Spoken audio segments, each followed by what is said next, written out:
Hello po mga kakuracha, beautiful people inside and out. Ito na naman po ako, nagbabalik at may bago po tayong discover. Wow! Titry ko lang po itong matagal ng sinasabi sa akin ng aking sister-in-law. Watch and learn.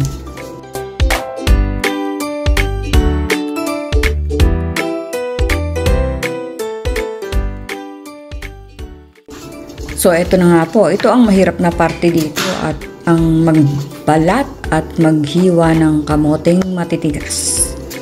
So, papas forward ko na lang po ang mga resa-resa, mga panyanyari dito sa aking kasaysayan ng ating kamote. Tanong lang po, bakit po ang kamote sinasabi lang pampautot? Totoo po ba yun? Google ko nga yan.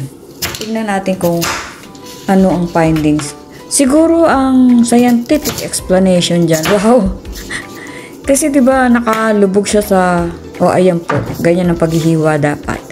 Square. Mabalik na ako sa aking sinasabi. Ang kamote po kasi ay nakalubog sa lupa na laging mainit. Kaya po siguro kakabagan ka. Kaya siguro yun explanation doon. Ewan ko lang.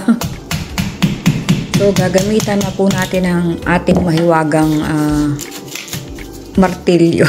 Ang tigas, sakit sa kamay. So, Professor Boyet, ano masasabi mo doon sa kamote issue? Yung kamote issue? Pero, one thing for sure, healthy ang kamote. At, di naman kabag itot nyo lang wala na yan. Ano ba itong usapan na itong bantot? Pero kahit po nagbibiro ako, may katotohanan naman ng konti yung mga pinagsasabi ko. Di po ba? Talaga naman ang kamote ay nakakakabag. Di po ba? At talaga naman ang kamote ay healthy. Lalo na kung ilalaga nyo lang at walang mga asukal-asukal dyan on the side. Okay? So, given na yun, healthy ang kamote. So, itong kamote na ito ay binili namin sa Korean store katulad ng tinuro sa akin ni ate kasi hindi lahat po ng kamote dito ay masarap. Malabo po yung iba, parang iba yung lasa.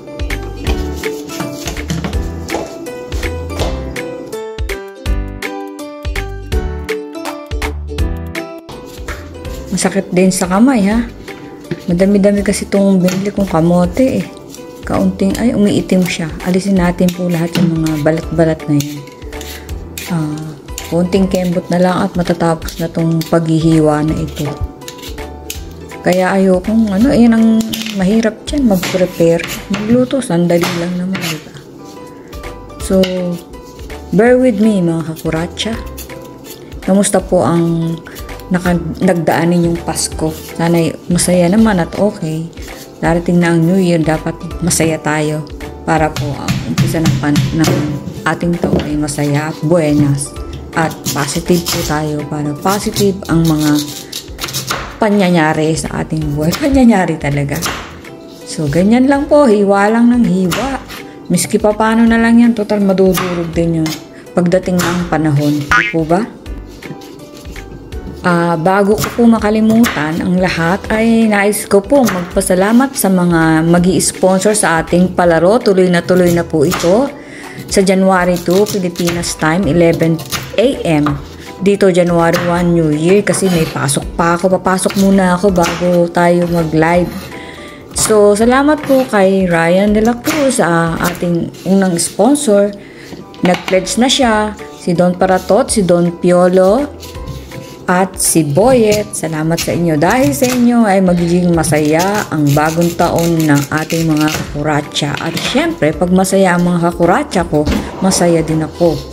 So, kaya po kumukuha ko ng sponsor hindi pa po natin kayang sponsor ang mag-isa. Mga alam nyo na, di po ba? Hindi pa naman po ganun kalaki ang ating kita. So, salamat sa inyong lahat. Mabuhay kayo hanggang gusto ninyo.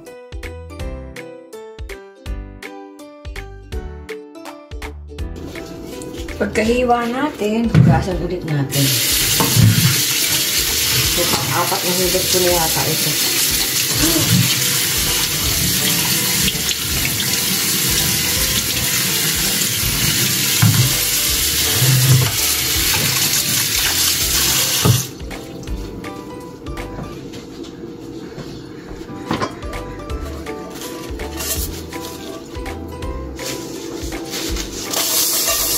isang kasirola, magpakulo tayo ng tubig.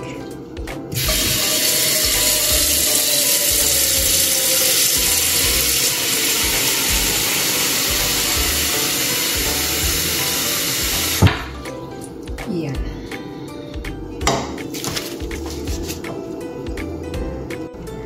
So, maraming salamat po sa inyong mga sponsor. God bless you all.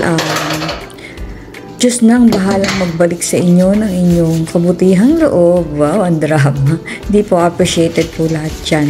Nahiya nga ako eh. Pero, kailangan ko kapalan mo ako para sa mga kuratsa po. Okay?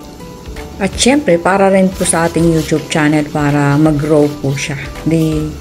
Ayun po, salamat po sa mga nag-pledge. At i-enjoy po natin lahat yan. Mga kamag-anak ko na kapatid, pamangkin. Salamat sa inyo. God bless you all. Love you. At special thanks kay Gandang Lin kasi siya yung aking promoter. Basta, tinulungan ako ni Lin. Okay? Thank you sa iyo. Love.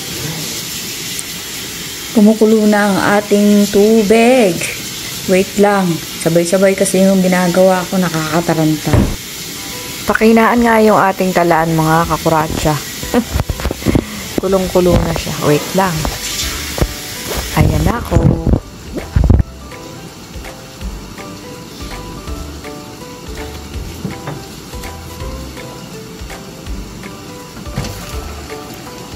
Kulo na siya. Lagyan natin ng brown sugar.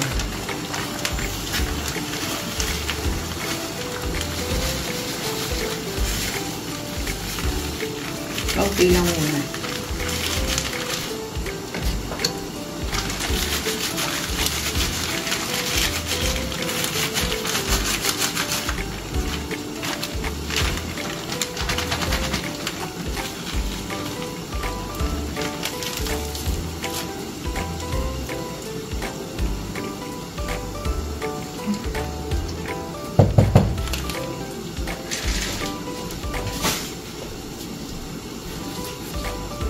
Ilagay na natin ang ating kamote.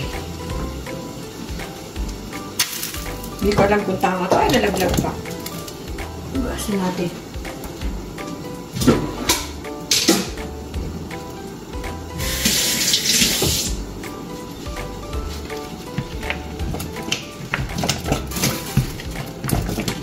Kulang yata yung tubig ko. First time ko lang po gagawa nito.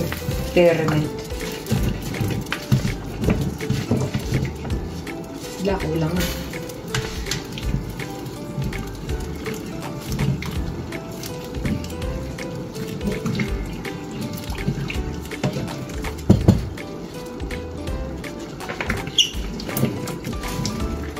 Dadagdagan ko na lang po. Teka.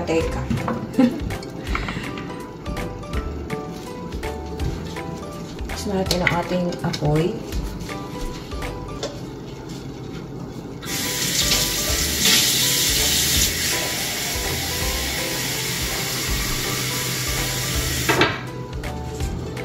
Padami ating kamote. Okay lang po yan. Mamaya lilit dyan. Manalig lang tayo. Uy, may balat pa.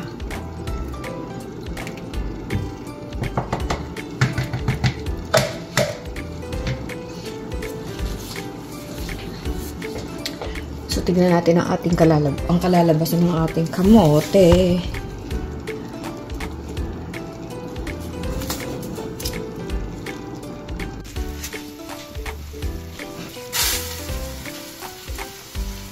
So, hahalu-haluin po natin siya hanggang sa lumambot.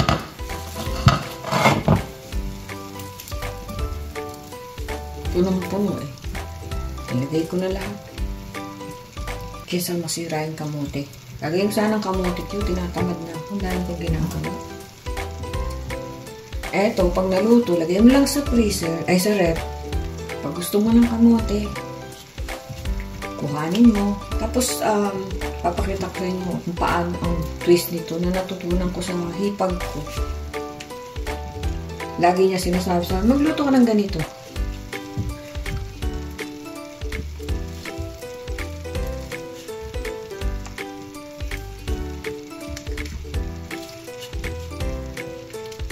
matigas pa ang ulo niya. Lalo na't punong-puno. Ikot-ikutin lang natin hanggang maluto. Ang kulay niya ay ganyan, parang putik. Kasi nilagyan ko ng brown sugar. So, cover until it's cooked. Para makatipid ng kuryente. Ito na po yung ating kamote. Malambot-lambot na. Tusukin natin. Dirty ni. O ate, ito na yung recipe. We will try this one. Lambot na yata eh. So, tutuyuin na lang natin yung sabaw para hindi masyad parang sinigaw na ang daming sabaw.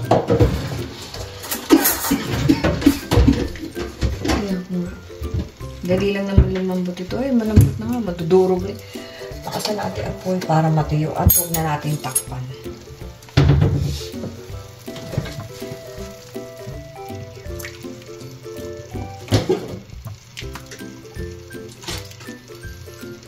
So, sandali lang lumambot na yung kamote. Baka madurog.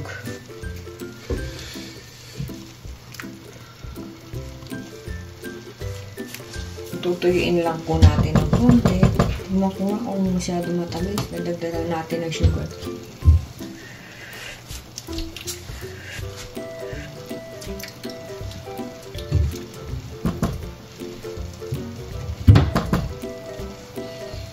Matabang pa nga eh. Dagdagan natin ng sugar and honey.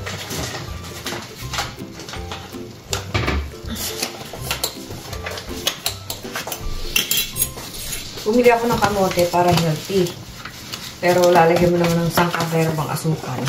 So, hindi na rin healthy.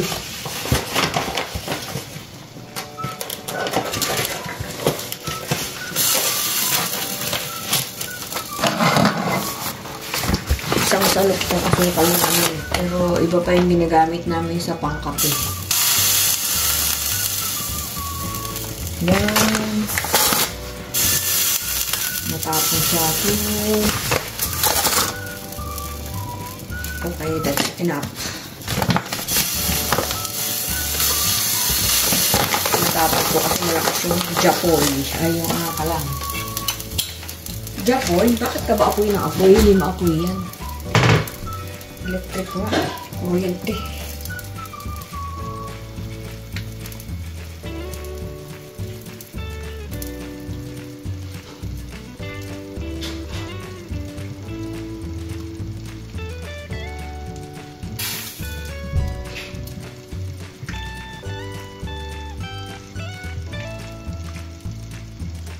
Hindi natin tatakpan para tinakpan ko kanina para madaling maluto eh. Ngayon, hindi ko tatakpan para ano yung mag-evaporate ang sabaw at hindi masyadong marami yung sabaw.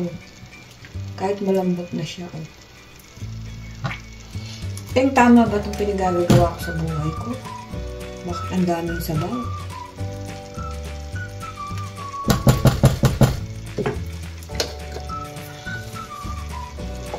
So, ganyan lang po. Minatamis na kamote tawag dyan. After that, meron po tayong twist dyan.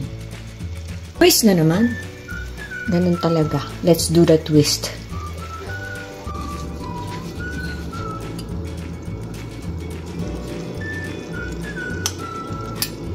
So, ito na ating minatamis na kamote. Put some. And then, ito daw po ang ilalagay natin. Nestle cream. Shake, shake, shake. And of course, wipe it down. Wipe it up.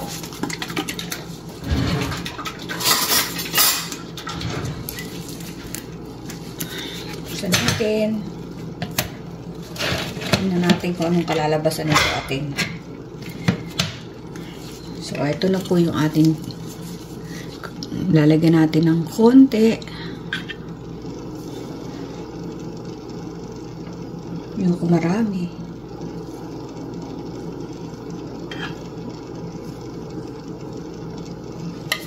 Presto at titikman natin. Ito po yung ating minatamis na kamote na nilagyan ng Nestle cream. Masarap daw po, sabi ni Ateng. Lagi niyang ginagawa ito sa Japan. So, tikman natin.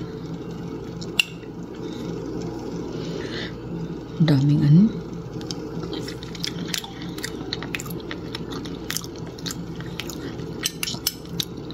Masarap naman talaga. Try nyo po ito. Minatamis na kamote na may Nestle cream. Masarap nga. Wala.